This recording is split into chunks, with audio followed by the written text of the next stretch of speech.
Hey there, finance virtuosos. Welcome back to the channel. Today, we're uncovering how to come up with profitable business ideas.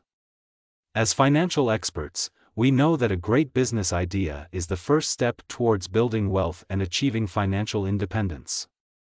Stick with me, because I'm about to share 10 powerful strategies that'll get those creative juices flowing and help you uncover your next big business idea, one that could potentially become your path to financial freedom. This is the Finance Virtuoso channel, where we talk about all things finance. If you're new here, be sure to subscribe and hit the notification bell so you don't miss out on any future money tips and tricks. 1. The problem solver approach.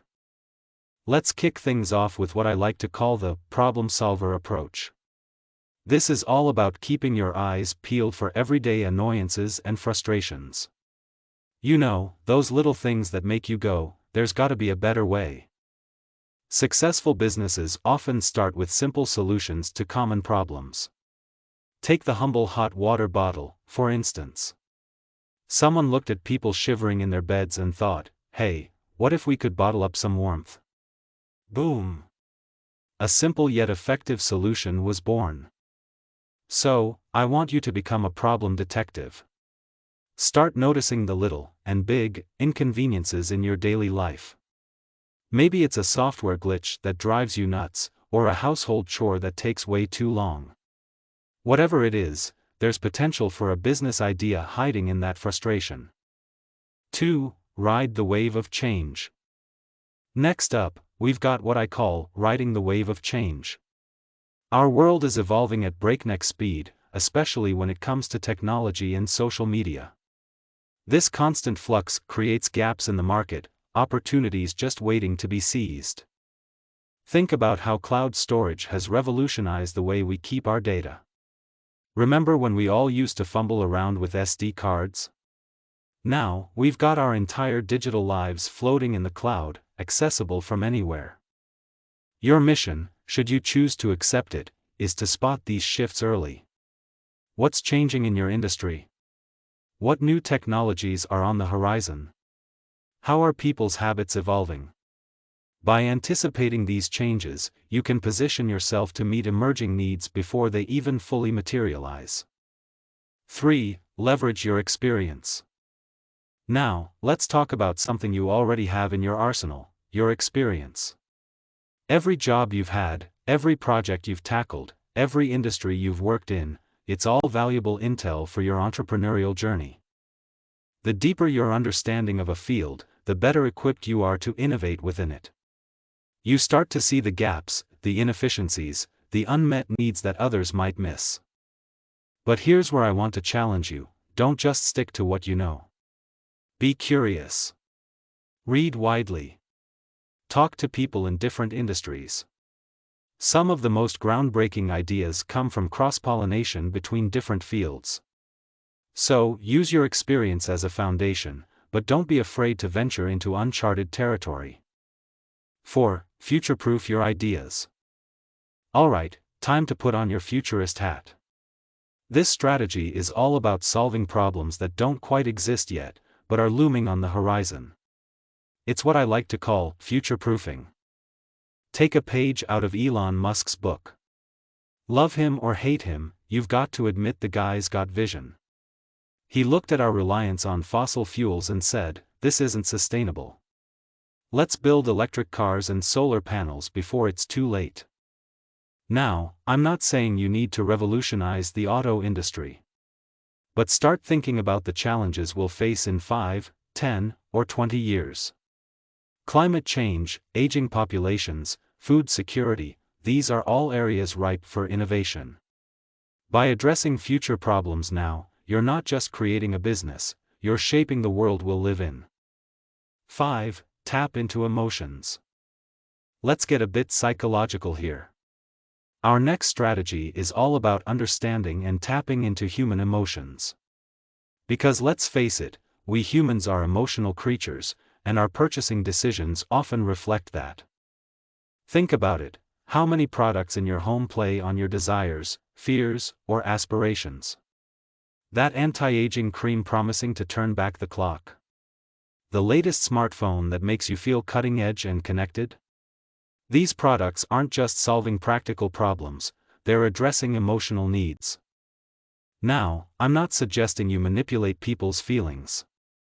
But understanding the emotional drivers behind consumer behavior can help you create products or services that resonate on a deeper level. What emotions do you want your business to evoke? Confidence?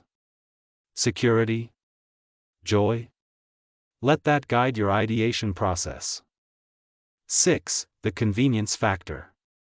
In our fast-paced world, convenience is king. Our next strategy focuses on making life easier for your potential customers. Because let's be honest, we're all looking for ways to simplify our lives, right? Look at how far we've come from hand-washing clothes to having robot vacuum cleaners that do the job while we're out. There's always room for innovation in the convenience space. So, think about the tasks people find tedious or time-consuming. How can you streamline these processes? Can you automate something that's currently manual? Remember, people are willing to pay for solutions that save them time and effort. 7. The money saver approach. Now, if there's one thing people love more than convenience, it's saving money. Our next strategy is all about helping people keep more cash in their pockets. Energy-efficient appliances, multi-purpose gadgets, discount platforms, these are all examples of ideas that appeal to our desire to stretch our dollars further. But here's where you can get creative, think beyond just lowering prices. How can you help people maximize value? Can you create a product that serves multiple purposes? Or a service that helps people make smarter financial decisions? Remember, when you help people save money, you're not just creating a business, you're improving lives. And that's a powerful motivator for both you and your potential customers. 8. Turn passion into profit. Alright, time for some soul searching. Our next strategy is about turning your passions into a viable business. Because when you love what you do, it doesn't feel like work, right?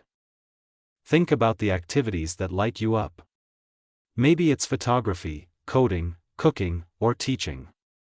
Now, how can you monetize that passion? Could you start a YouTube channel sharing your expertise?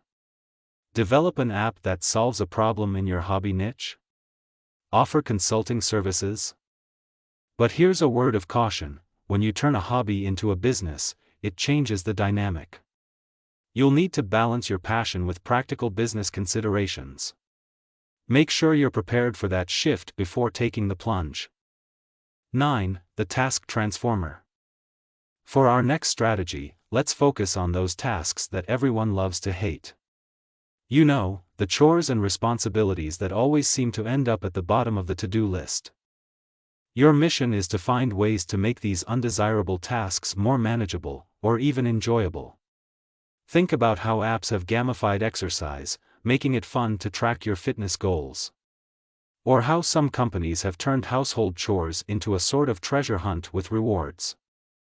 The key here is to understand why people dislike certain tasks. Is it because they're time-consuming? Boring? Complicated? Once you identify the pain points, you can start brainstorming innovative solutions. 10. The hierarchy of needs. Last but not least, let's get back to basics with Maslow's hierarchy of needs. This psychological theory outlines the fundamental human needs, from basic physiological requirements to self-actualization. Every level of this hierarchy presents business opportunities. At the basic level, we have companies innovating in food, water, and shelter. Moving up, we see businesses addressing safety needs, social connections, and self-esteem. Your task is to identify which level of the hierarchy you want to focus on, and then brainstorm ways to meet those needs more effectively. Remember, as society evolves, so do our needs and the ways we fulfill them. There's always room for fresh ideas and approaches. So there you have it, folks, 10 powerful strategies to help you brainstorm your next big business idea. The key is to keep your eyes open and never stop asking, what if? Now, I want to hear from you. Which of these strategies resonates with you the most? Have you used any of them to come up with business ideas? Drop your thoughts in the comments below. And hey, if you found this video helpful, don't forget to like, subscribe, and hit that notification bell. We've got plenty more entrepreneurial wisdom coming your way. Until next time, keep dreaming big, and remember, your $1 million idea could be just around the corner. See you in the next video.